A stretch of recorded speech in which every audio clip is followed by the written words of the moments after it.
নবীজি রমজানের 2 মাস আগে থেকে প্রস্তুতি নিতেন। আমার নবী বলে আর রজবু শাহরুল্লাহ ওয়াশ শাবানু শাহরি ওয়ার রমাদানু শাহরু উম্মতি। আমার নবী বলে রজব মাস হলো আল্লাহর মাস, শাবান মাস হলো আমি নবীর মাস, আর রমজান মাস হলো আমার উম্মতের মাস।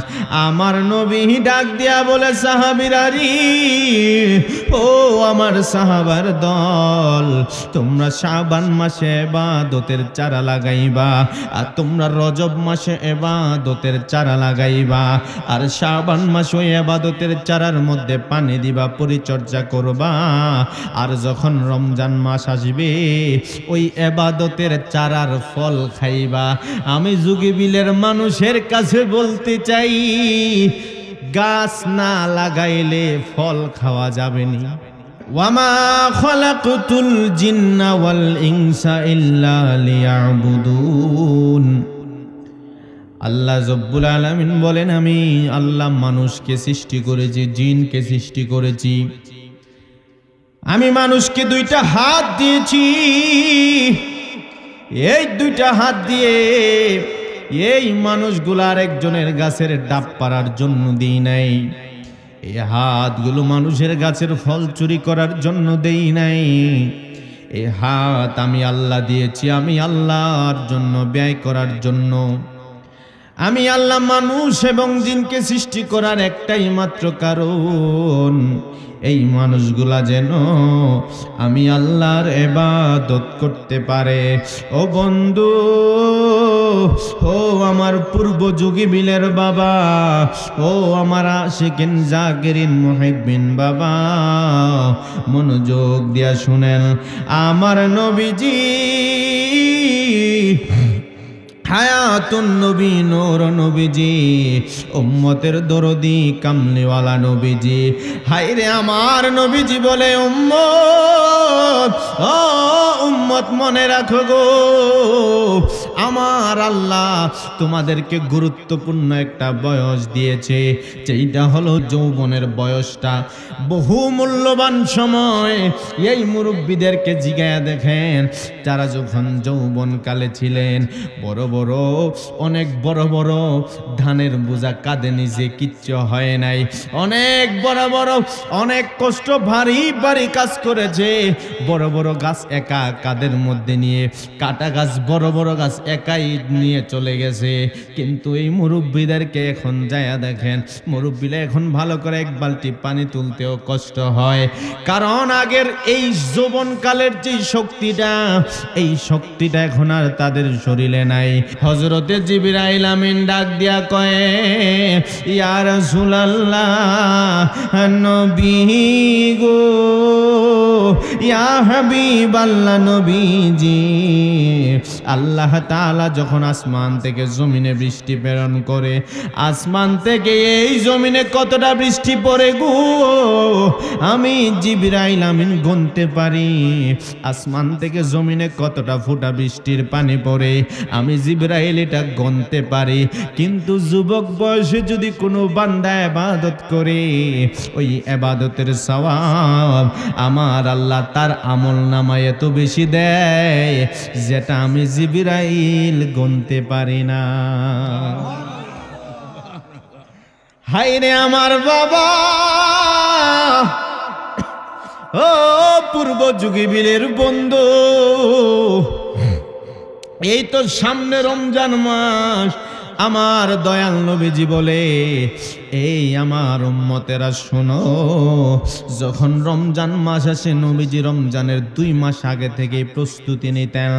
আমার নবী বলে আর রজবু শাহরুল্লাহ ওয়াশ শাবানু শাহরি ওয়ার রমাদানু শাহরু উম্মতি। আমার নবী বলে রজব মাস হলো আল্লাহর মাস, শাবান মাস হলো আমি নবীর মাস, আর রমজান মাস হলো আমার উম্মতের মাস। আমার নবী ডাক দিয়া বলে সাহাবীরা রে, ও আমার সাহাবার দল, তোমরা শাবান মাসে ইবাদতের চারা লাগাইবা, আর তোমরা রজব মাসে ইবাদতের চারা লাগাইবা, আর শাবান মাসে ওই ইবাদতের চারার মধ্যে পানি দিবা, পরিচর্যা করবা। আর যখন রমজান মাস আসবে ওই ইবাদতের চারার ফল খাইবা। আমি যুগীবিলের মানুষের কাছে বলতে চাই, গাছ না লাগাইলে ফল খাওয়া যাবে না। কথা বলেন না যে? আপনি আজকে একটা আম গাছ লাগাইলেন, কয়েক বছর পর্যন্ত এটা বড় হবে, ঠিক মতো পরিচর্যা করা লাগবে, পানি দেয়া লাগবে শুকনার দিনে, যেন কোনো গরু ছাগল না খায়, বেড়া দিতে হবে, এক যাতে আবার ভেঙে পড়ে না যায়, একটা খুঁটি দিয়া বাঁধতে হবে, পরিচর্যা করতে হবে। তাহার পরে কয়েক বছর পরে ওই গাছের মধ্যে আম জাম কাঁঠাল ধরবে, তারপরে আপনি ওই ফলগুলা খাইতে পারবেন। নবী কয় যখন রজব মাস আসবে গাও, ওই রজব মাসে তোমরা ইবাদতের চারা লাগাইবা, শাবান মাসে আরো একটু পরিচর্যা করবা, মানে ইবাদতটা আরো সুন্দর করে নিবা, আরো বেশি বেশি করবা। আর রমজান মাস যখন আসবে, রমজান মাসে ওই চারার ফল তোমরা খাইবা। কারণ আল্লাহর নবী ডাক দিয়া কয়, এই রমজান মাসে একটা নেকি যে করবে গো, একটা নেকির বিনিময়ে আমার আল্লাহ 70 থেকে 700টা নেকি দিবে। শুধু 700টা নয়, আল্লাহ এর থেকে বেশিও নেকি দিতে পারে। তার মানে যার কোনো লিমিটেশন নাই। একটা নেকির বিনিময়ে আল্লাহ চাইলে 7 কোটি নেকিও দিতে পারে, আল্লাহ চাইলে 700 কোটি নেকিও দিতে পারে।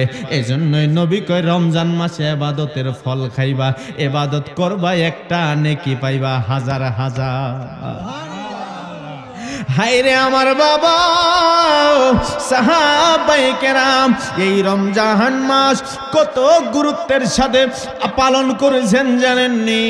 ইসলামের ইতিহাসে সর্বপ্রথম যখন মাহে রমজানের রোজা ফরজ হয়েছে, ওই বছরই আবার ইসলামের প্রথম যুদ্ধ বদরের যুদ্ধ হয়েছে। 17ই রমজান বদরের যুদ্ধ যখন হবে গো, আপনি আমি এই মাহে রমজানে রোজা রেখে বাইরে খেতে একটু কাজ করলে ঘরে আইসা লম্বা হইয়া বিছানায় পড়ে যায়, অথবা কেউ কেউ দরজা জানালা লাগাই আম্মাইরা দেই।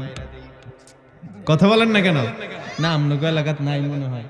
আসেনি আসেনি আসেনি আসেনি বা হায়রে সাহাবায়ে কেরাম,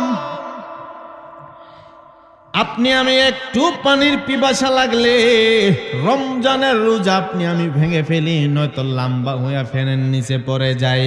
আর সাহাবায়ে কেরাম জীবনের প্রথম বছর রোজা রাখছে গো।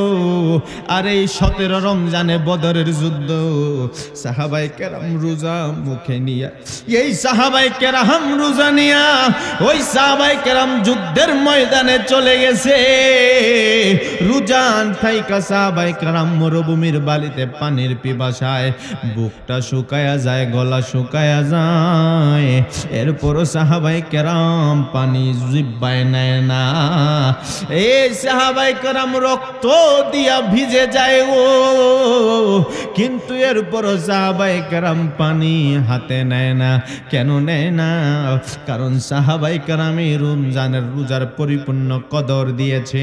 আপনি আমি রেডিমেড ভাবে ইসলাম পেয়েছি। আমার বাবাও মুসলমান, দাদা মুসলমান, তার বাবা মুসলমান, মুসলমানের ঘরের মুসলমান হইতে হইতে মুসলমান হয়েছে বিদায় ইসলামের কদর দিতে জানি না।